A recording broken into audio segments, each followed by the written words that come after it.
Snow fell thick on the small street as Ethan Cole stood outside the restaurant, his hand gripping the car keys until his fingers went numb. He'd almost turned back, a single father, wearing an old jacket that smelled of engine oil, about to walk into his first date in years. He thought this would just be a decent evening, something warm in the middle of a freezing winter. But Ethan had no idea that the woman waiting for him inside wasn't just there for a date. She carried a different reason, and when the truth came out, everything he believed about love would change forever. The garage bay door rattled as Ethan pulled it down, the metal protesting against the cold. 6:15. He'd promised Noah he'd be home by 6:30 for dinner. The Honda Civic he'd been working on could wait until morning. Its owner, Mrs. Patterson, wouldn't mind. She never did. He locked up Cole's Auto Repair, not much of a name, but it was honest work, and headed to his truck. The heater took 3 tries before it coughed to life. 34 years old and still driving the same Ford his dad left him. Some inheritance. The drive home took 12 minutes through streets already turning white. Silver Creek in December looked like a postcard, the kind tourists bought at Helen's gift shop downtown. Ethan barely noticed anymore. Beauty didn't pay bills. Dad. Noah burst through the front door before Ethan even killed the engine. 6 years old, gap-toothed, wearing his dinosaur pajamas inside out again. "You're late." "I know, buddy. Sorry." Ethan scooped him up, feeling the boy's cold feet through his socks. "Did you finish your homework?" "Uncle Lucas helped me." "Lucas." Of course. Ethan's best friend since high school had a key to the house and used it liberally, especially on nights when Ethan worked late, which was most nights. Inside, Lucas stood at the stove, stirring something that smelled like actual food instead of the frozen dinners Ethan usually managed. "Chili," Lucas said without turning around. "And before you ask, yes, I used the mild seasoning. No, I didn't let him have soda. And yes, you owe me. Add it to the tab." Lucas finally turned. Wooden spoon pointed like a weapon. "Actually, we need to talk about that tab." Noah had already disappeared into the living room, his attention claimed by whatever cartoon he'd paused. Ethan hung his jacket on the hook by the door, next to Noah's school backpack and 3 winter coats in various sizes. The boy grew like a weed. "I'm serious, Ethan." Lucas ladled chili into bowls. "You can't keep living like this." "Like what?" "I'm doing fine. You work 60 hours a week. You come home to a kid who misses you. And the last time you did something for yourself was—" Lucas paused, actually thinking. "I can't remember. That's the problem." Ethan carried the bowls to the small dining table, the one that wobbled no matter how many times he tried to fix it. "Noah's fed. Roof doesn't leak anymore. Heat works. That's what matters. What about you?" "I matter by making sure he's okay." Lucas sat down heavily, the chair creaking. "There's a woman. At the bookstore. Sarah introduced us last week. Her name's Clara. She's nice. Normal. She knows you have a kid." I said no. "When's the last time you even talked to a woman who wasn't Mrs. Patterson or Helen from the gift shop?" Ethan focused on his chili. "It was good. Lucas always made good chili. I don't have time for dating. You don't have time to be miserable forever either." "I'm not miserable. You're not happy." From the living room came Noah's laugh, bright and uncomplicated. The sound every parent lives for. Ethan had built his whole life around creating moments for that laugh. "1 date," Lucas pressed. 2 hours. I'll watch Noah.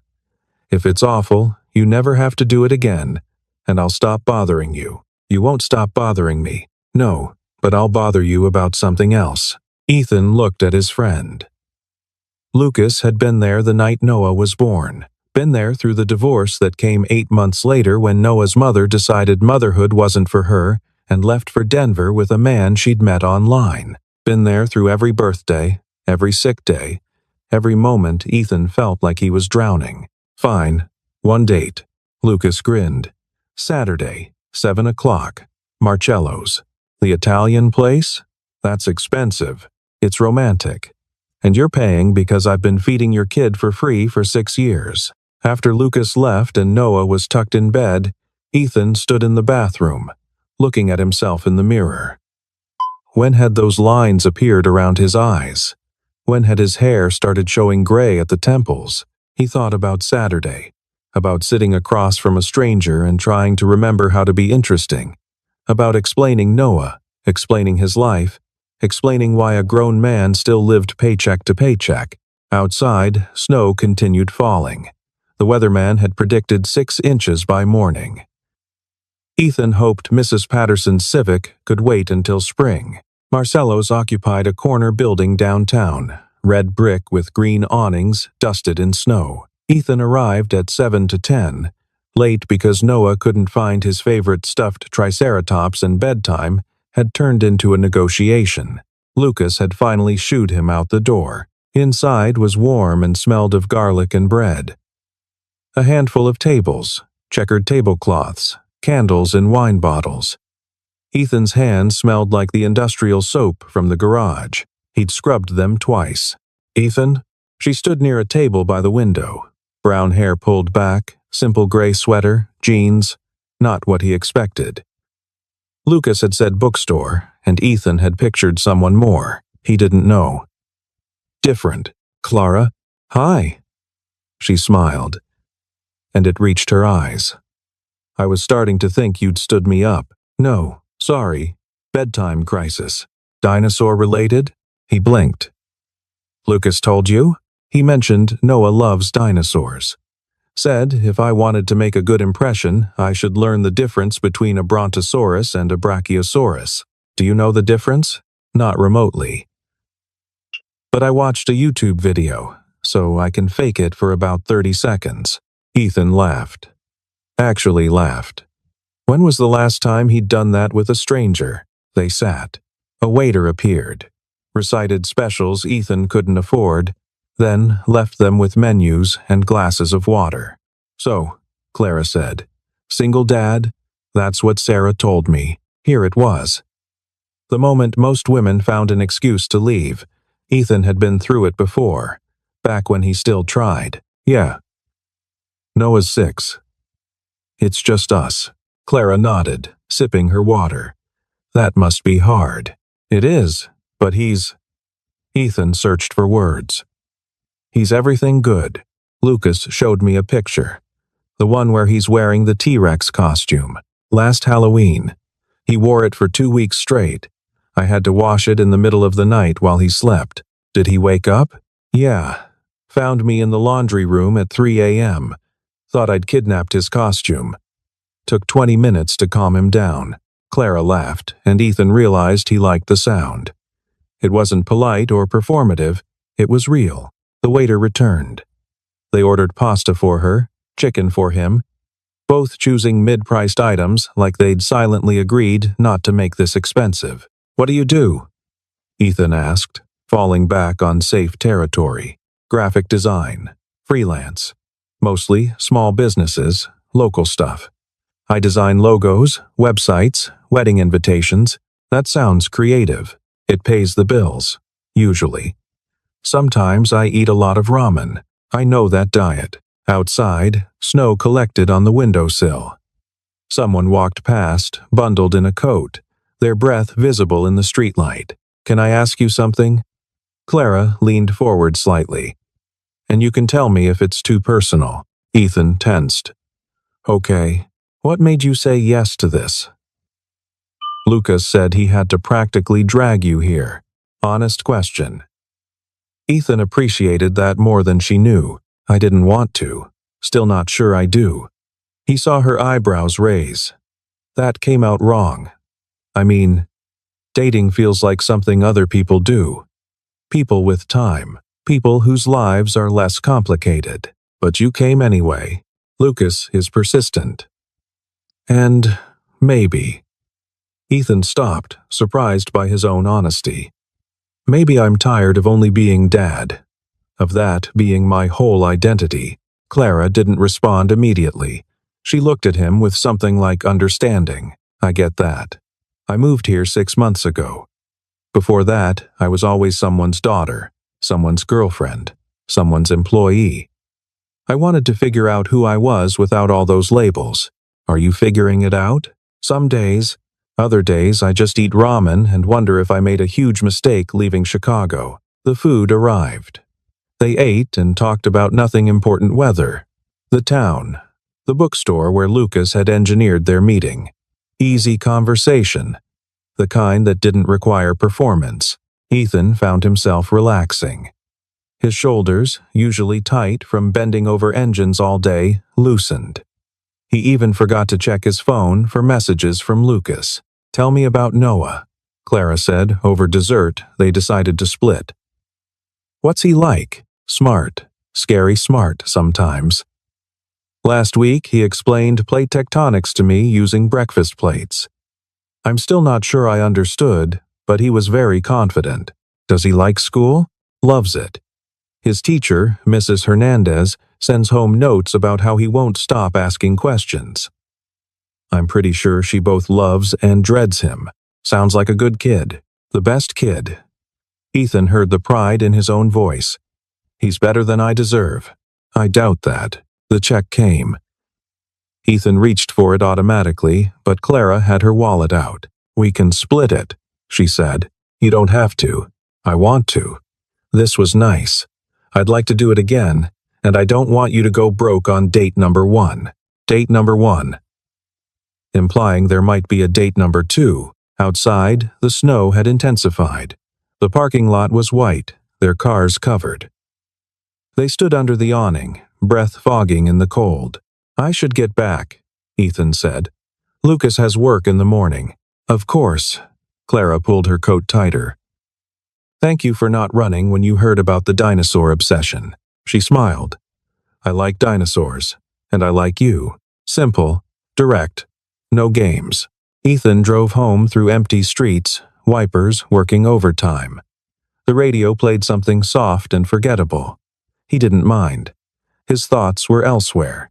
When he got home, Lucas was asleep on the couch, television flickering.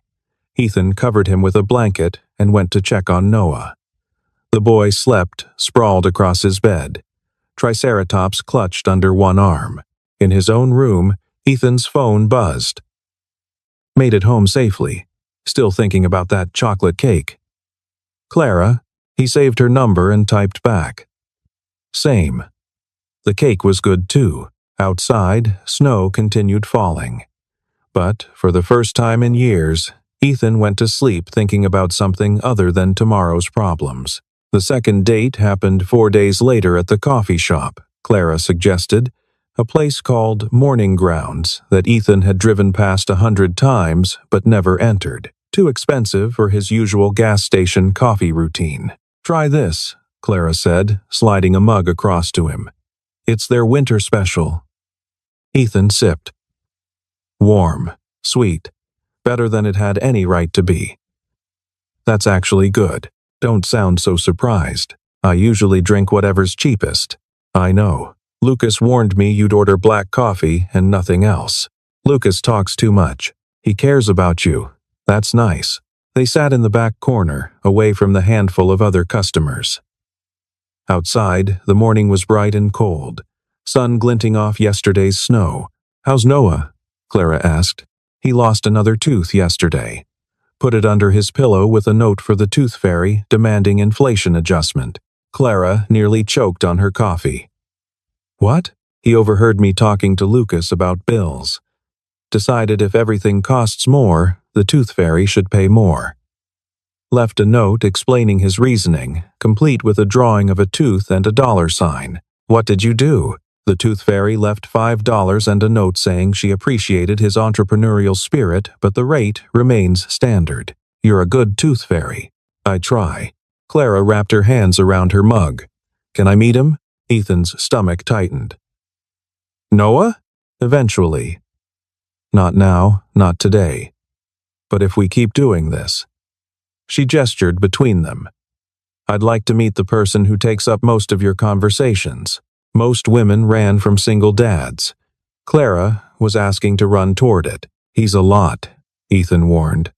"Questions, dinosaurs, very strong opinions about which pasta shapes are acceptable. What pasta shapes are acceptable? Rotini and penne. He's anti-spaghetti because it's too messy. A man of standards. He gets it from me. The standards or the mess? Both. They talked until Ethan had to leave for work. Mrs. Patterson's Civic wasn't going to fix itself, and he had 3 other cars lined up behind it. Text me later, Clara said as they stood to leave. Yeah, I will. He did. A week later, Clara came by the garage late afternoon, bringing sandwiches from the deli. You don't have to, Ethan started. I know. I wanted to. They ate sitting on his workbench, surrounded by tools and the smell of oil. She asked about the car he was working on, actually listened when he explained the problem with the transmission. You really like this, she observed. Fixing things? Yeah, it makes sense. Something's broken, you find out why, you fix it. Clear cause and effect. Not like people. People are harder to fix. Clara's phone buzzed. She glanced at it, frowned slightly, then put it away.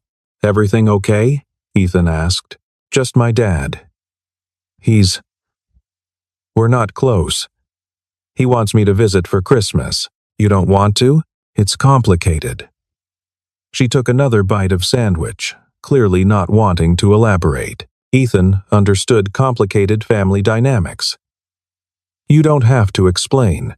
Thank you. The Saturday before Christmas, Clara met Noah. Ethan had been nervous for days. Lucas had laughed at him.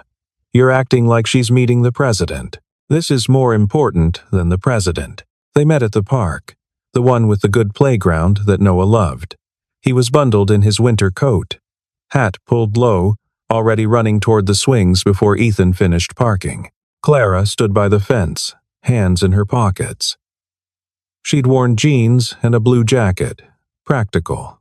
Good. Hi, Ethan said, suddenly 17 again and terrible at this. Hi yourself.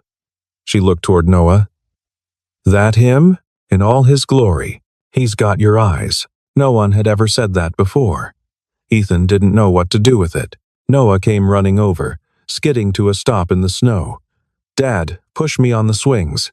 In a minute, buddy. I want you to meet someone. This is Clara. Noah looked up at her, assessing. Are you Dad's girlfriend? Clara crouched down to his level. I'm your dad's friend. Is that okay? Do you like dinosaurs? I think they're pretty cool. What's your favorite? I don't know enough about them. What's yours? Ankylosaurus. It has a club tail for defense. That does sound cool. Maybe you can tell me more about it? Noah's face lit up. Okay. Dad, push Clara on the swings too. The next hour passed in a blur of playground equipment, snow angels, and Noah's non-stop commentary about various prehistoric creatures. Clara kept up, asked questions, didn't talk down to him. When Noah ran off to climb the jungle gym, Clara stood next to Ethan. You okay? She asked quietly. Yeah, just watching. He's great. Really great. He likes you. I like him too. Something in Ethan's chest loosened. A knot he'd been carrying for years. They got hot chocolate afterward at morning grounds. Noah sat between them, covered in snow and happiness, explaining why the T-Rex wasn't actually the biggest predator. The Spinosaurus was bigger, he insisted, marshmallows ringing his mouth. Really? Clara leaned in, genuinely interested. Tell me more. Ethan watched them talk and thought. This is what I've been missing. That night, after Noah was asleep, Clara sat on Ethan's couch for the first time. The house was small, cluttered with life, Noah's drawings on the fridge, toys scattered despite Ethan's best efforts, dishes in the sink he'd get to tomorrow. Sorry about the mess, he said. It's not messy. It's lived in. There's a difference. She fit here, Ethan realized. In his house, in his life. With Noah, it should have terrified him. Instead, it felt right. I'm glad you stayed, he said. I'm glad you let me. Outside, fresh snow began to fall. Inside, something new and fragile was taking root. Christmas came quietly. Ethan couldn't afford much. A new dinosaur encyclopedia for Noah, socks for himself, practical things that mattered. Lucas brought over a ham, and Clara showed up with cookies she'd baked, each one carefully decorated with icing dinosaurs. Noah's eyes went wide. "You made these?" "I did. Wasn't sure if I got the Stegosaurus plates right. They're perfect." They ate dinner around the wobbly table. Paper plates because Ethan hadn't gotten around to replacing the dish set that had broken last month. It didn't matter. Noah talked non-stop. Clara laughed at Lucas's terrible jokes, and Ethan felt something he'd almost forgotten: content. After dinner, they watched Noah's favorite Christmas movie, the one about the train to the North Pole. Clara sat next to Ethan on the couch, Noah between them, already falling asleep before the movie ended. "I should go," Clara whispered. "You could stay." Ethan hadn't planned to say it. "Guest room." She looked at him for a long moment. "Okay." Lucas left with a knowing smile. Ethan carried Noah to bed, Clara following to say good night. "Best Christmas ever," Noah mumbled, already half asleep. "Yeah, buddy." It was. In the morning, Ethan woke to voices in the kitchen. He found Clara and Noah making pancakes, the boy standing on a chair, mixing batter with intense concentration. "We're making dinosaur shapes," Noah announced. "I see that." Clara looked over, flour on her cheek. "Morning? Hope you don't mind." "Mind? You're making breakfast." "Noah's making breakfast. I'm just supervising." They ate misshapen pancakes that tasted perfect. Noah talked about all the dinosaur facts he'd learned from his new book. Clara listened, like every word mattered. This became their rhythm. Clara came by 2, 3 times a week. Sometimes they'd have dinner. Sometimes she'd show up at the garage with coffee. Sometimes she'd just sit with Noah while he did homework, helping with math problems Ethan had to look up on his phone. New Year's Eve, they stayed in. Noah made it until 9 before falling asleep, worn out from playing in the snow all afternoon. Ethan and Clara sat on the porch, bundled in blankets, watching the neighbors' fireworks. "This is nice," Clara said. "Cold, that too. But nice." Ethan looked at her profile in the firelight from someone's fire pit down the street. "I wasn't looking for this. Neither was I. But I'm glad it happened." "Me too." She leaned against him, and they watched the sky light up with distant colors. January brought bitter cold. The garage's heater barely kept up. Ethan worked with numb fingers, finishing Mrs. Patterson's nephew's truck, then Mr. Chen's van, then 3 cars that all needed winter tires. Clara brought lunch again on a Tuesday. She'd started doing that, just showing up with food and company. "You don't have to keep feeding me," Ethan said. "I know, but you forget to eat." "I eat. Gas station sandwiches don't count." They sat in his tiny office, really just a closet with a desk. Clara had her laptop, working on a logo design while Ethan ate. "What's that for?" he asked, nodding at her screen. "New bakery downtown. They want something modern but warm. You're good at this." "Thanks. It's not saving lives, but I like it. You make people's dreams look real. That matters." She smiled at him, that same genuine smile from their first date. "You're good at pep talks.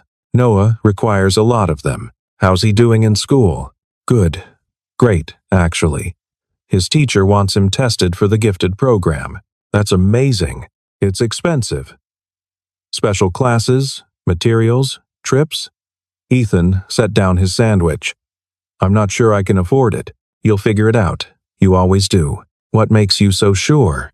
"Because you're here, working yourself to death to give him everything." That kind of dedication finds a way. Ethan wanted to believe her. That weekend, Clara came over for movie night, their new Friday tradition. Noah picked the film, another dinosaur documentary, and fell asleep 20 minutes in, curled against Clara's side. "He really trusts you," Ethan said quietly. "I hope so. I care about him." "And me?" She looked over, eyes soft in the television's light. They kissed for the first time that night, careful and slow, Noah sleeping between them, the documentary narrator droning on about the Cretaceous period. It wasn't fireworks or movie magic. It was real and warm and perfect. February arrived with more snow. Noah had a school project about habitats. Clara helped him build a diorama of a prehistoric forest, complete with clay dinosaurs and actual plants she bought from the hardware store. "You didn't have to do all this," Ethan said, watching them work at the kitchen table. "Are you kidding? This is fun." Clara glued another tree into place. "I never got to do projects like this as a kid." "Why not?" "My parents weren't really the crafts type, more the here's a book type. Books are good. Books are great. But so is this." Noah held up his T-Rex. "Look, Dad. Clara showed me how to make scales." "That's awesome, buddy." They worked until late, until Noah's eyes started drooping and his words started slurring. Ethan carried him to bed, Clara cleaning up the craft supplies. "Thank you," Ethan said when he returned. "For this, for him, for everything. You don't have to keep thanking me." "Yes, I do. You didn't sign up for instant family." Clara set down the glue stick, turned to face him fully. The words hung between them, heavy with meaning. "Clara, I know it's fast. I know it's complicated. But I'm not going anywhere, Ethan. Unless you want me to." "I don't want you to." "Then stop worrying so much." Easy to say, harder to do. Ethan had learned the hard way that good things didn't last, that people left, but Clara stayed. Through February's cold and March's first thaw, she stayed, became part of their routine, their life, their family. Noah's diorama won first place. He was so proud he could barely stand still during the presentation. Clara took pictures, cheering louder than any other parent. "That's my boy," Ethan whispered to her. "That's our boy," she whispered back. "Our." The word settled into Ethan's chest, warm and right. March brought an early warmth, snow melting into slush. Noah turned 7 with a dinosaur-themed party in the garage. Lucas brought a cake, Clara organized games, and 12 kids ran wild among the car bays, while Ethan wondered what he'd been thinking, agreeing to this. But Noah's joy made it worth every chaotic minute. That night, after everyone left and Noah crashed from sugar, Ethan and Clara sat on the porch steps. "I love you," he said. Hadn't planned it. The words just came. Clara looked at him, eyes bright. "I love you too. You sure? Because this comes with a lot. Single dad, broke most of the time, a kid with more energy than sense. I'm sure." She took his hand. "I've never been more sure of anything." The world felt wider somehow, full of possibility. The call came on a Tuesday in late March, after the snow had finally melted but before the world had fully woken from winter. Clara's phone rang during dinner. She glanced at it, frowned, let it go to voicemail. It rang again immediately. "I should take this," she said, already standing. "It's my dad's neighbor." She walked into the living room. Ethan could hear her voice through the wall, couldn't make out words but understood the tone. Something was wrong. Noah kept talking about school, oblivious, explaining why his friend Marcus was wrong about velociraptors. Ethan nodded automatically, attention divided. Clara came back 5 minutes later. Her face was pale. "I have to go." "What happened?" "My dad, he had a stroke. They're at the hospital in Northlake." "Northlake. 4 hours north, near the Canadian border." "Okay, I'll drive you." "No, you can't. Noah has school, you have work." "Clara, you can't drive 4 hours alone after news like that." "I have to." "He's alone there. My mom died 3 years ago. There's no one else." She was already gathering her things, jacket, purse, keys she'd left on the counter, moving on, autopilot. "At least wait until morning," Ethan tried. "The roads, I can't wait." Her hands were shaking. "I need to go now." He understood. If it were Noah, wild horses couldn't stop him. "Call me when you get there. Promise." "I promise." She hugged Noah quickly, kissed Ethan's cheek, and was gone. He heard her car start, pull away, taillights disappearing down the street. Noah looked up. Is Clara okay? She will be. Her dad's sick. She needs to take care of him. Oh. Noah processed this. When will she come back? Soon, buddy. Real soon. But Ethan felt uneasy. Something in Clara's eyes had looked distant, already gone. She called at midnight. Ethan had been lying awake, phone on the nightstand. Hey, her voice was rough. Made it. How is he? Stable. He's sleeping. Stroke was severe. They don't know yet about permanent damage. I'm sorry. Me too. A pause. Ethan, I might be here a while. That's okay. Do what you need to do. Noah's birthday is next month. Don't worry about that now. But I wanted to. Clara. Take care of your dad. We'll figure out the rest. He heard her exhale. I love you. I love you too. Try to sleep. 3 days passed. Clara called every night, voice getting thinner each time. Her dad was improving slowly. They were talking about rehabilitation, months of recovery. The house is a mess, she said on day 4. He's been living alone, letting everything go. I'm trying to clean, organize, but there's so much. Can you hire someone? With what money? His insurance barely covers the hospital. Ethan knew that feeling. Just do what you can. A week became 2. Clara came back for a weekend. Dark circles under her eyes, thinner than before. I can't stay, she said. I'm sorry. The rehab facility is overwhelmed. If I'm not there to push them, he doesn't get the therapy he needs. I understand. He did understand. But it still felt like losing her. Noah cried that night. Why can't Clara stay? She has to help her dad, like I take care of you. But we need her too. I know, buddy. But sometimes people we love need us in different places. The words felt hollow. But what else could he say? 3 weeks. 4. Clara's calls came less frequently. Not because she didn't care, Ethan knew, but because she was drowning. I'm so tired, she admitted one night, voice breaking. He needs full-time care. The facility can only do so much. I'm there every day, all day. Then back to his house to clean, pay bills, deal with insurance. Can I help? You're 4 hours away with a kid. Unless you can clone yourself? No.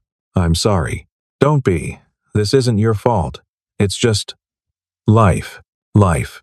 The thing that happened while you were making other plans. April brought Noah's 8th birthday.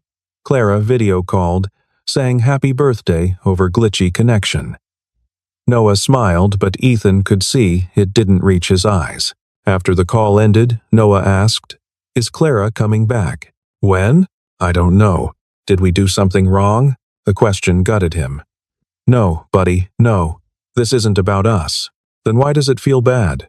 Because we miss her. But missing someone doesn't mean they don't love us. He hoped that was true. May. The snow was completely gone now. Trees budded. The world woke up. But Clara stayed in Northlake. He's getting better, she said during one of their increasingly rare calls. Slowly. He might be able to come home in a few weeks. That's good, yeah. She didn't sound happy about it. Clara. What's wrong? Silence. Then, I'm scared. Of what? That, even when he's home, I can't leave. That he'll need me here permanently. And I'm scared that if I say that out loud, I'm a terrible daughter. You're not terrible. You're exhausted. Same thing sometimes. Ethan wanted to drive up there. Wanted to fix this like he fixed engine. Find the broken part, replace it, make everything work again. But people weren't engines. Then came the call that changed everything. Late May, storm clouds building outside. Ethan was closing up the garage when his phone rang. Unknown number. Hello? Is this Ethan Cole? This is Regional Hospital in Northlake. Clara Bennett was in an accident. You're listed as her emergency contact. The world tilted. What happened? Car accident. She's stable, but we need you to come in. Can you get here? Yes, I'm coming. I'm coming now, he called Lucas while running to his truck. His hands shook so badly he could barely dial. I need you to watch Noah. Now. What's wrong? Clara's in the hospital. Car accident. I have to go. I'm coming over. Drive safe, you hear me? Don't make me come get you too. The drive to Northlake was the longest 4 hours of Ethan's life. He drove through a building storm, rain hammering the windshield, his mind racing through possibilities. Each one worse than the last. She had to be okay. She had to. He couldn't lose her. Couldn't explain to Noah why another person they loved had left. He drove through rain that turned to sleet, through darkness that seemed endless, through a world that had suddenly become hostile. And he prayed for the first time in years. Prayed to whoever might be listening. Prayed that when he got there, she'd still be there to hold. The hospital was too bright, too clean, smelling of antiseptic and fear. Ethan gave Clara's name at the desk, his voice barely working. Second floor, room 237. Elevators that way. He took the stairs. Couldn't stand still long enough for an elevator. Room 237. The door was partially open. He knocked anyway, heard a voice say, "Come in." Clara lay in the bed, face pale against white sheets. Bandages on her left arm, a bruise spreading purple across her cheek, but alive. Breathing. There, Ethan. Her voice cracked. He was across the room before he knew he'd moved, taking her hand carefully, afraid she might break. "You're okay. Couple broken ribs, mild concussion. Totaled my car. I don't care about the car. I do. It was paid off." Classic Clara. Worried about practical things even now. What happened? Tired. So tired. Was driving back from the rehab facility, hadn't slept in 2 days. Next thing I knew, I was off the road. Jesus, Clara. I'm okay. Really. It looks worse than it is. A nurse came in to check vitals. Efficient, kind, explained that Clara needed to stay overnight for observation. Possible overnight became maybe 2 nights, depending on the concussion. After the nurse left, Ethan sat in the plastic chair next to the bed, still holding Clara's hand. "Your dad?" he asked. "At the facility." I called.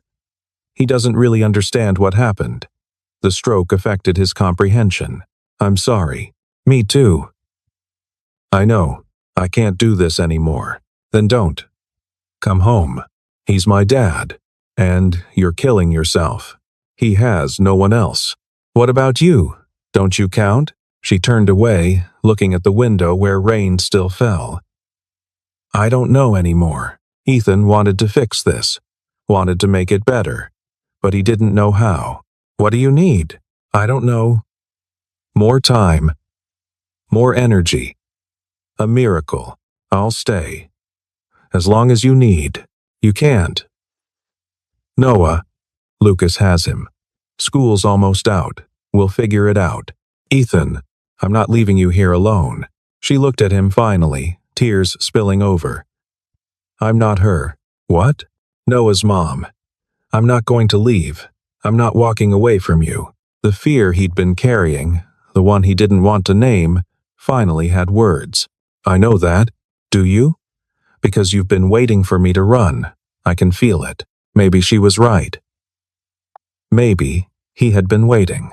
"I'm scared," he admitted, "of losing you, of this being too hard, of you realizing that a broke mechanic with a kid isn't worth all this trouble. You're an idiot."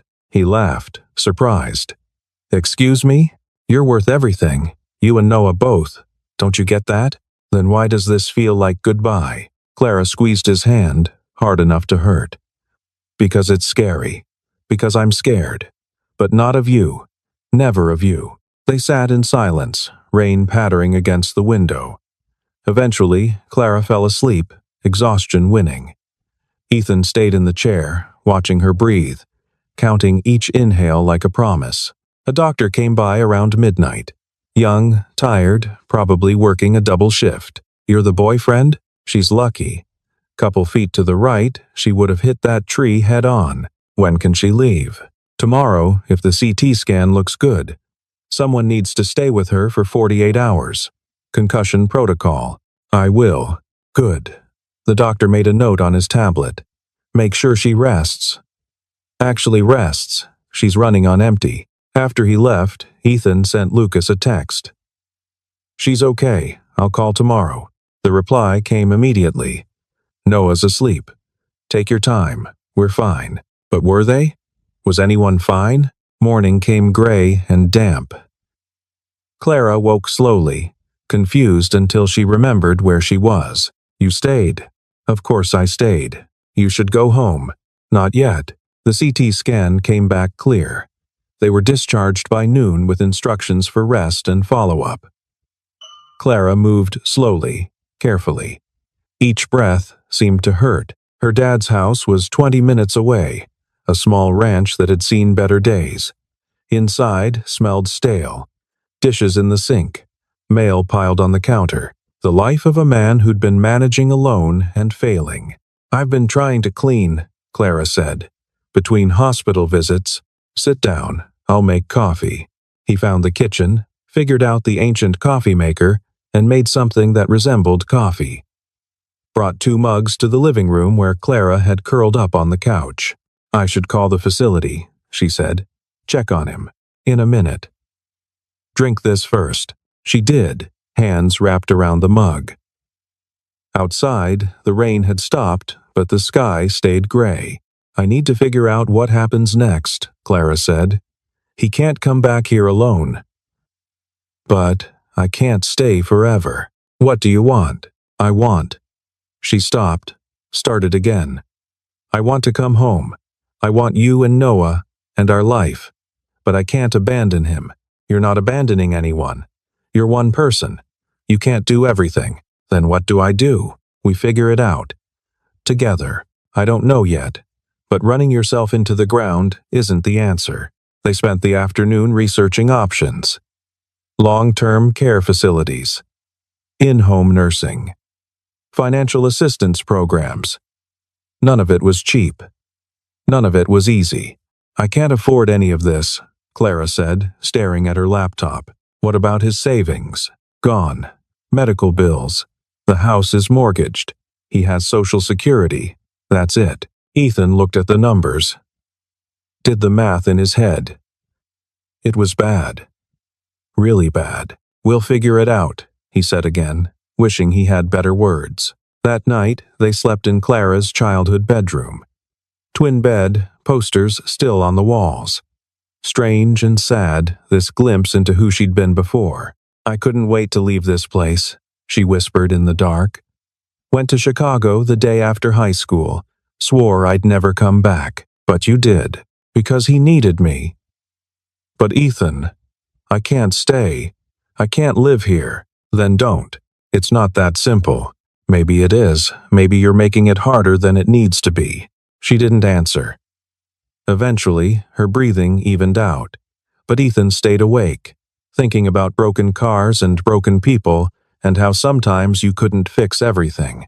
He stayed 3 days, helped Clara interview home health aides, organized her dad's bills, fixed the leaking faucet in the bathroom because he couldn't just sit still. You don't have to do all this, Clara said, watching him work. I want to help. This isn't your problem. You're not a problem. Stop saying that. On day 3, Lucas called. You need to come home. Noah's asking questions I can't answer. What kind of questions? Like whether Clara's coming back. Like whether you're coming back. Kid's scared, Ethan. Guilt pressed heavy on his chest. Put him on. Dad? Noah's voice was small. Hey, buddy, you okay? When are you coming home? Tomorrow. I promise. Is Clara okay? She's getting better. Is she coming too? Ethan looked at Clara, curled up on the couch. Not yet, but soon. Yeah, I miss you. I miss you too. So much. I'll be home tomorrow, okay? Okay. After he hung up, Clara said, You should go tonight. Tomorrow's fine. No, he needs you now. I'm okay. You're not okay. I will be. And you need to be there for Noah. She was right. Ethan knew she was right. He left that night, driving through darkness, leaving Clara alone in that sad house with her unconscious father and impossible choices. It felt like failure, like he was abandoning her the way everyone else had. But Noah needed him too, and Ethan was just one person. The drive home was silent. No radio. Just him and his thoughts and the fear that everything was falling apart. Noah clung to him when he got home, just wrapped his arms around Ethan's waist and held on. "I thought you weren't coming back." "I'll always come back, buddy. Always." "Promise?" "Promise." But could he promise Clara the same thing? Life resumed its rhythm, but it felt off-key. Ethan worked, took care of Noah, talked to Clara every night. But the conversations got shorter, her voice more distant. "How's your dad?" became his opening line. "Same" became hers. She'd found a home health aide, but it was temporary. She was juggling his bills on top of her own. She'd stopped taking new design clients because there wasn't time. "Come visit," Ethan said during one call. "I can't afford the gas. I'll send you money." "You don't have money to send." He didn't, but he'd figure it out. 2 weeks passed. 3. Noah stopped asking when Clara was coming home. That worried Ethan more than the questions had. Lucas sat at the kitchen table one night after Noah was asleep. "You're losing her," he said bluntly. "I'm not." "Ethan, when's the last time she visited?" "She's dealing with." "I know what she's dealing with. But you're here, she's there, and neither of you knows how to bridge that gap. What am I supposed to do? Her dad needs her, and you need her. Noah needs her. So I'm supposed to make her choose? That's not fair. Nothing about this is fair. But pretending it's sustainable isn't helping anyone." June arrived. School ended. Noah's teacher sent home a glowing report and a note about the gifted program. Ethan filled out the application, left the financial aid section blank. He'd figure it out. Clara called less. Once a day became every other day, became twice a week. When they did talk, she sounded exhausted. "I'm looking into permanent facilities," she said one night, "places he could move to. But the waiting lists are long." "How long?" "Months, maybe a year. And until then, I don't know." The silence stretched between them. 4 hours of physical distance felt like miles of emotional separation. "I miss you," Ethan said. "I miss you too. Come home, even just for a weekend." "I can't, Clara. I just can't, okay? Every time I think about leaving, even for a day, I feel guilty. He's my dad. He's alone. I'm all he has. What about us? You're different. Why? Because we can survive the distance? We shouldn't have to. I don't know what you want me to say. I want you to say you're coming back, that we matter enough. That's not fair. None of this is fair." They hung up angry for the first time. Ethan stared at his phone, wanting to call back, too proud or scared or tired to do it. Noah found him on the porch. "You okay, Dad?" "Yeah, buddy. You don't look okay." When had his kid become so perceptive? "Just grown-up stuff. Nothing for you to worry about." "Is it about Clara?" "It's complicated." Noah sat next to him on the steps. "I heard you fighting." "We weren't fighting." Sounded like fighting. Ethan pulled his son close. "Sometimes people who love each other disagree. It doesn't mean they stop loving each other. Does Clara still love us?" "Yes, absolutely yes." "Then why doesn't she come home?" How do you explain adult obligations to a 7-year-old?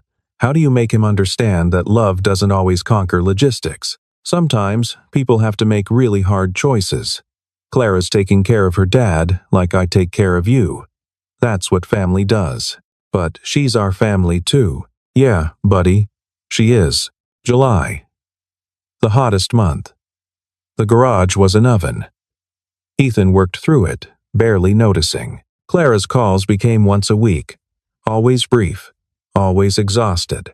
"I got accepted into a permanent care facility," she said one Thursday. "He can move in September." "That's good." "Yeah." She didn't sound happy. "And then I can come home." "For real?" "For real." Hope flickered in his chest. We can wait until September. Can you? Yes. If that's what you need. I don't know what I need anymore, Ethan. I'm so tired. All the time. And I feel guilty when I'm not here. And I feel guilty when I am because I'm thinking about you and Noah. Don't feel guilty about thinking about us. I can't help it. Clara, I have to go. The aid's leaving and I need to give Dad his medication. I love you. A pause. I love you too. But it sounded different, worn thin. August brought Noah's school supply list and a reminder about the gifted program. Ethan hadn't heard back about financial aid. Probably a no. Lucas took Noah to the movies so Ethan could work late on a particularly difficult transmission. When he finally got home, it was after 10. His phone had 3 missed calls, all from Clara. He called back immediately.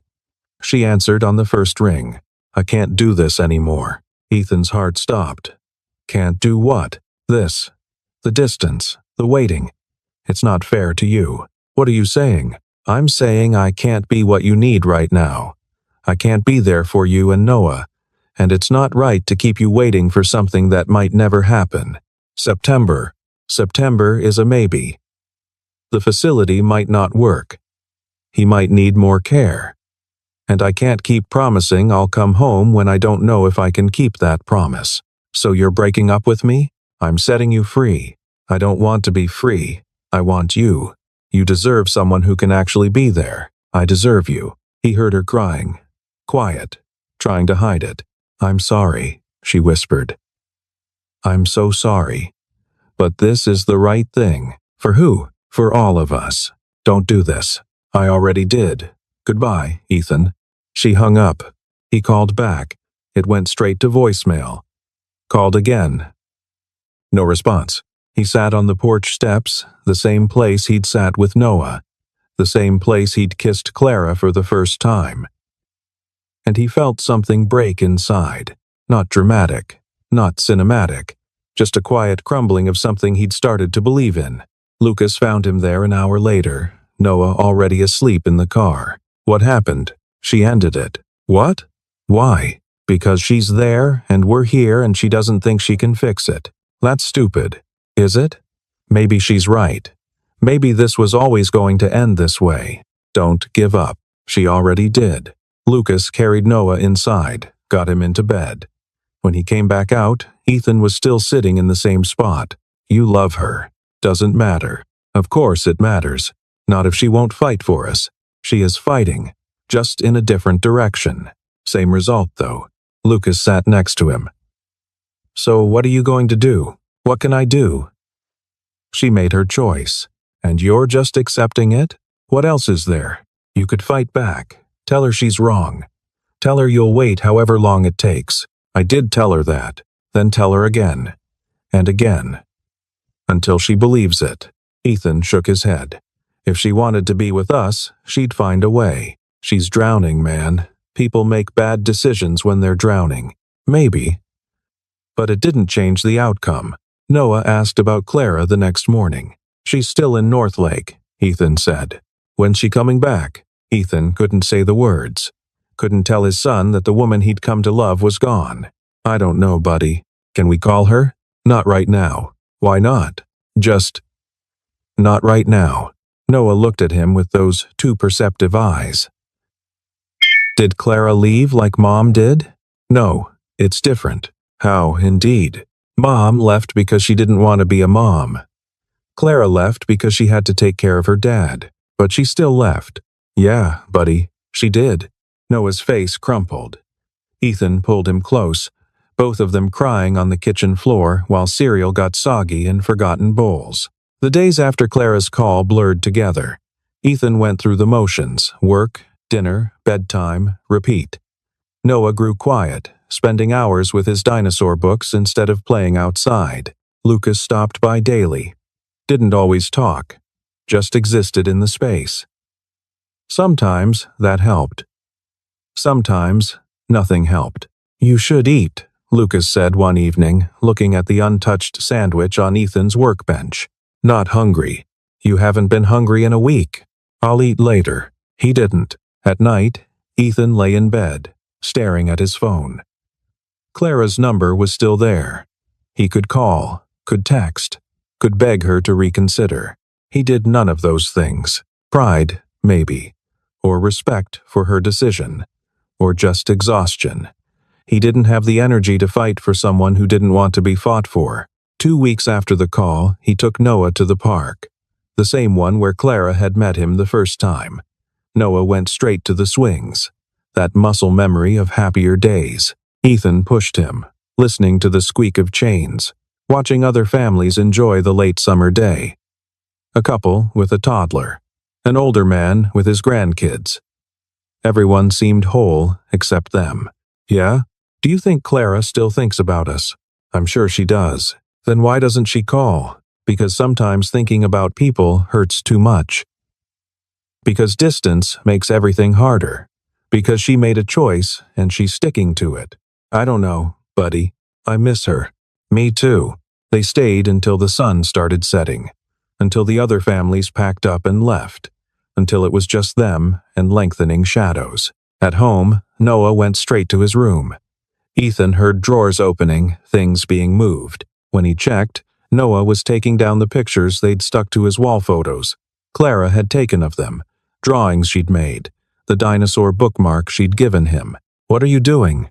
Putting them away. Like you did. Ethan had boxed up Clara's things the day after the call. Her toothbrush from the bathroom. The sweater she'd left on the couch. The coffee mug she always used. All of it packed away because seeing it hurt. You don't have to do that. Yes, I do. Because she's not coming back. Noah, she's not. And I don't want to look at her face and remember. 7 years old and already learning to build walls. Ethan's heart broke a little more. Okay, we can put them away. They boxed up Clara together, erasing her from the visible parts of their lives. It didn't make missing her any easier. 3 weeks. A month. August died slowly into September. Lucas brought over takeout, forcing Ethan to eat. You're going to waste away. I'm fine. You're not fine. Neither is Noah. What am I supposed to do? I don't know. But this isn't working. She doesn't want us, Lucas. She made that clear. Did she? Or did she push you away because she's scared? What's the difference? Intent, fear. People do stupid things when they're scared. Then she should have been braver. Should you? The words hit hard. Ethan set down his fork. What's that supposed to mean? Means you're letting her go without a fight. Means you're accepting her fear as fact. Means you're giving up. She ended it. And you just agreed? Didn't fight back? Didn't tell her she was making a mistake? It's her choice to make. It's both your choices. That's how relationships work. Not when one person won't even answer the phone. Have you tried? Ethan hadn't. Not since that first night. What's the point? She knows where we are. If she wanted to come back, she would. Maybe she thinks you don't want her to. That's stupid. Of course I want her to. Have you told her that? I told her I loved her. When? Before she said goodbye? That's not enough. What do you want from me? I want you to fight for her. I want you to show her that this is worth saving. Because right now, you're both sitting in your separate corners, too proud or scared to make the first move. It's not pride. Then what is it? Respect. For her decision. For her autonomy. That's a fancy way of saying you're scared of rejection. Maybe Lucas was right. Maybe Ethan was hiding behind respect because fighting back meant risking another loss. Even if I wanted to, Ethan said slowly. What would I say? Come back, ignore your dying father, choose us instead? That makes me the asshole. No one's asking her to ignore her father. But she doesn't have to sacrifice her entire life either. She thinks she does, then change her mind. I don't know, man. But doing nothing guarantees you lose her. That night, after Noah was asleep, Ethan sat with his phone, opened his messages with Clara. Their last conversation was her goodbye, his unanswered plea. He started typing, deleted it, started again. Finally, I hope you're okay. We miss you. Simple. Non-confrontational. An opening.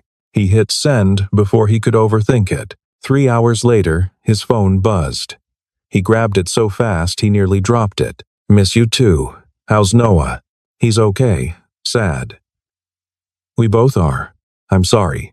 I know. The dots appeared, disappeared, appeared again. Whatever she was typing, she kept changing her mind. Finally, how are you really? Surviving. Wishing things were different. Me too. Then come home. The dots stopped. No response for 10 minutes. 15. Ethan set the phone down, disappointed but not surprised. Then, I can't yet. September 15th. Dad moves to the facility. After that, hope kindled. Dangerous, fragile hope. After that, what? After that, I don't know. But maybe we can talk. I'd like that. Ethan? Yeah? I didn't want to end things. I just didn't see another way. There's always another way. I hope you're right. They texted until late, nothing profound. Just existing in the same space for a while. It wasn't fixing things. But it was something. September 15th was 3 weeks away. Ethan counted down days like a prisoner. The call came from Lucas, who'd gotten it from Sarah at the bookstore, who'd heard it from her cousin who worked at the facility in Northlake. Clara's dad is recovering, Lucas said, barging into the garage without preamble. Has been for weeks. He's going into long-term care, but he's stable, not dying, not helpless. Ethan set down his wrench. What? She's been killing herself for a man who's getting better. He doesn't need 24-hour care. He needs supervised living. There's a difference. How do you know this? Sarah's cousin is a nurse there. She recognized the name when I mentioned Clara. Said her dad's one of their success stories. Stroke rehab worked. He's doing physical therapy, cognitive exercises. He'll need support, but not a full-time caretaker. The information settled like stones in Ethan's stomach. So she could have come home? Weeks ago? Maybe. But she's convinced herself he'll fall apart without her. Why would she think that? Guilt? Fear? Being needed feels important when you're scared of other things. Ethan thought about Clara's voice during their calls. The exhaustion. The hopelessness. She's drowning in something that might not exist, he said slowly. Or she's hiding there, from having to choose. From facing what happens if she comes back and it doesn't work. That was harder to accept. That Clara might be staying gone not because she had to, but because leaving felt safer than trying. I need to talk to her. No, you need to go there. Show her you're serious. That this is worth fighting for. I can't just leave Noah. I've got Noah. Take a couple days. Go figure this out. Lucas. Man, I have watched you be miserable for a month. Watch that kid lose his spark. If there's a chance to fix this, you take it. Today. Now. He was right. Ethan knew he was right. He closed the garage, went home, and packed a bag. Noah sat on the couch, watching with solemn eyes. Where are you going? To see Clara. Because I need to talk to her. About us. About what happens next. Is she coming home? I don't know yet, but I'm going to try to bring her back. What if she says no? Then at least I tried. Noah thought about this. Dad? Yeah? Tell her I miss her. I will, buddy. And tell her. Tell her it's okay if she needs to stay. But I want her to want to come home. 7 years old, with the wisdom of someone much older. Ethan pulled his son close. I'll tell her exactly that. The drive to Northlake took 4 hours. Ethan made it in 3.5. He drove with purpose, with determination. With a speech half-formed in his head, Clara's dad's house looked the same as last time. Small, tired, but the yard was mowed. Someone was taking care of things. Ethan knocked. Heard movement inside. Then the door opened and Clara stood there, shock clear on her face. Ethan? What are you? We need to talk. Okay, come in. The house smelled different. Cleaner, like someone had finally dealt with the mess. Clara looked different too. Thinner, yes. Tired, yes. But something else. Something like resignation. Your dad's doing better, Ethan said. Not a question. Clara's face shifted. Did Lucas call you? Does it matter? Is it true? He's improving, yes. Then why are you still here? Because he needs supervised care. Not you destroying your life. It's not that simple, isn't it? You're staying because you feel guilty. Not because he actually needs you here 24/7. Clara's eyes flashed. You don't understand. Then, explain it to me. He's my father. My mother's gone. I'm all he has. What about what you have? What about us? I think about you every day. About Noah. About the life I left behind. Then come back to it. I can't just abandon him. Moving him to a facility where he'll get proper care isn't abandonment. Staying here out of guilt isn't helping anyone. You don't get to judge my choices. I'm not judging. I'm asking why you're choosing obligation over love. The words hung between them, sharp and true. Clara's face crumpled. Because if I choose you and it doesn't work, I've sacrificed everything for nothing. But if I stay here, at least I'm doing the right thing. There it was. The truth under the guilt. You're scared, Ethan said softly. Of course I'm scared. I love you. I love Noah. But what if I come back and you realize I'm not worth all this trouble? What if Noah resents me for leaving? What if I've already ruined everything and I just don't know it yet? So you're staying away to prevent getting hurt? I'm staying away because it feels safer than risking everything. That's not love. That's cowardice. She flinched. That's not fair. Neither is giving up on us without even trying. I'm not giving up. You said goodbye. You stopped calling. You've been hiding up here while we fell apart. What do you call that? I call it protecting myself. From what? From people who love you? From getting my heart broken. The words echoed in the small house. Clara wrapped her arms around herself, tears streaming. I've already been broken, she whispered. By my mother dying, by my father needing me, by feeling inadequate no matter what I do. I can't survive losing you too. Ethan crossed the room, pulled her into his arms.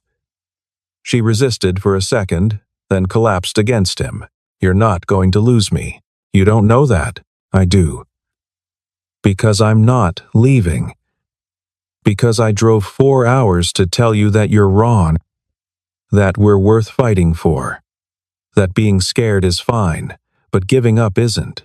I don't know how to do this. Neither do I. But we figure it out together. What if it's too late? It's not. I'm here. You're here. That means it's not too late. They stood there, holding each other, both crying. Outside, the sun was setting. Inside, something was finally breaking open. I'm so tired, Clara said against his chest. I know. I don't know if I can do this. Yes, you can. You've been doing it alone. Now let me help. Come home. Not today, not tomorrow. But soon. When your dad's settled. Come home and let us take care of you for once. That's not fair to you. Let me decide what's fair to me. She pulled back, looked up at him with red-rimmed eyes. What if I mess it up? Then we'll unmess it. Together. You make it sound so simple. Maybe it is. Maybe we're both making it harder than it needs to be. I've missed you so much. Then stop missing me. Come home. Ethan stayed in Northlake for 2 days. He met Clara's father, who was indeed recovering well, still needed support, still had challenges, but was mobile, communicative, and capable of much more than Clara had led him to believe. You must be the mechanic, Mr. Bennett said, shaking Ethan's hand with surprising strength. Yes, sir. She talks about you. About your boy, does she? All the time. Guilty about it, but can't help herself. He looked at his daughter with clear eyes. I keep telling her to go. She won't listen. Clara, honey, I'm old. I had a stroke. But I'm not dying. This facility is good. They'll take care of me. You need to take care of you. No buts. You've put your life on hold long enough. Later, sitting in Clara's childhood room, Ethan said, "Even your dad thinks you should come home. He's just being nice. He's telling the truth. You've done everything you can. Now it's time to let the professionals handle the rest. What if something happens to him after I leave? Then you come back. For a visit. For an emergency. But you don't put your life on hold indefinitely for what-ifs. When did you become so wise? When I almost lost you." The day before Ethan left, they visited the facility where Mr. Bennett would be moving. Clean, professional, caring staff. He'd have his own room, scheduled activities, regular medical care. "It's nice," Clara admitted. "It's perfect. He'll be safe and cared for. I still feel guilty." "You're allowed to feel guilty. Just don't let it make your decisions. What if he needs me and I'm not here? He has a phone. You have a car. It's 4 hours, not 400. She knew he was right. Ethan could see her working through it, dismantling the excuses she'd built. That night, they lay in the twin bed, pressed close by necessity. "Come home with me," Ethan said. "Tomorrow, I can't." "Not yet. He moves in on the 15th. I need to make sure he's settled." "Okay." "You don't have to. I want to. We'll pack up your stuff, load the car, and bring you home. Together. What about work? I'll figure it out. This is more important." "Ethan."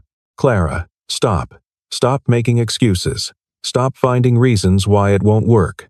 Just say yes." She was quiet for a long moment. Then, "Yes? Yeah? Yeah." Relief flooded through him. "Promise? Promise." He left the next morning, Noah, to get back to work, waiting. But this time, when he drove away, it wasn't an ending. It was a bridge to what came next. September 15th arrived cold and bright, first hint of autumn in the air. Ethan had loaded up his truck the night before with blankets and boxes, ready to haul Clara's belongings. Lucas had Noah for the weekend. "Take your time. We'll be fine. Thanks, man. Just bring her home." "I will." The drive felt different this time. Lighter. Hopeful.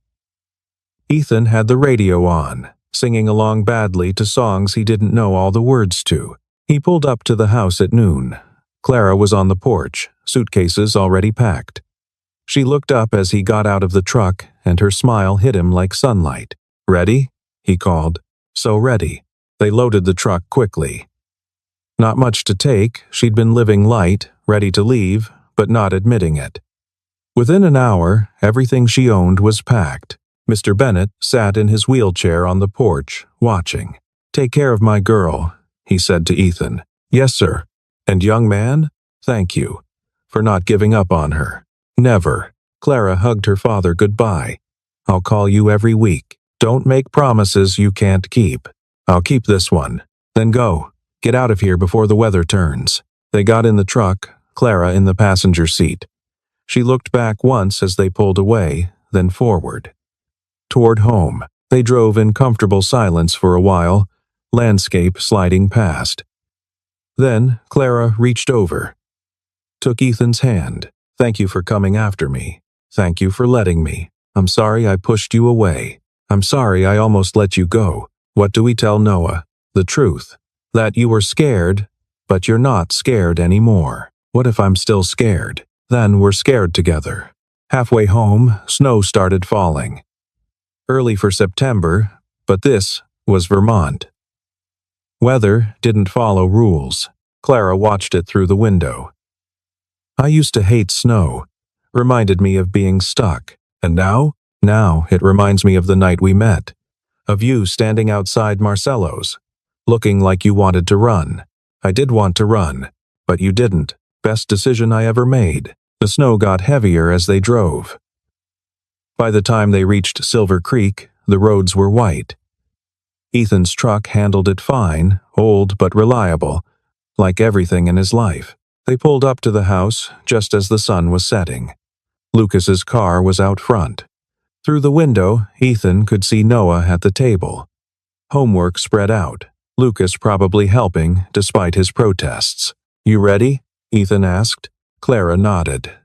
Let's go home. They walked up the path together, snow falling around them. Ethan opened the door. Noah looked up, saw Clara, and his face transformed. Clara! He was across the room in seconds, crashing into her. Clara caught him, held tight, both of them crying. You came back. I came back. Forever? Forever. Lucas caught Ethan's eye, raised his beer in salute. Ethan nodded back. Message received. Good job. That night, after Noah was asleep, Clara and Ethan sat on the porch. Snow still falling, world quiet and white. I'm sorry I made you wait, Clara said. I'm sorry I almost gave up. We're kind of terrible at this. Yeah. But we're terrible together. She laughed, that real laugh he'd missed so much. I love you. I love you too. Both of you. This whole complicated mess. It's not a mess. No. It's home. They sat in the cold, watching snow fall on their small street in their small town. Nothing had been fixed easily. Nothing had been simple. But they were together, and that was enough. Inside, Noah dreamed of dinosaurs. Outside, snow covered everything in white. And between them, Ethan and Clara held hands, holding on to what they'd almost lost. The winter would be long. There would be hard days ahead. Clara would struggle with guilt. Ethan would struggle with fear. Noah would need reassurance, but they would face it together. That was the promise. That was the truth. Sometimes love wasn't about grand gestures or perfect timing. Sometimes it was just about showing up, about being brave enough to try, about running through snow to hold on to something worth keeping. Clara leaned against Ethan's shoulder. No more running away. No more running away. Promise? Promise. The snow continued falling. But inside, everything was warm.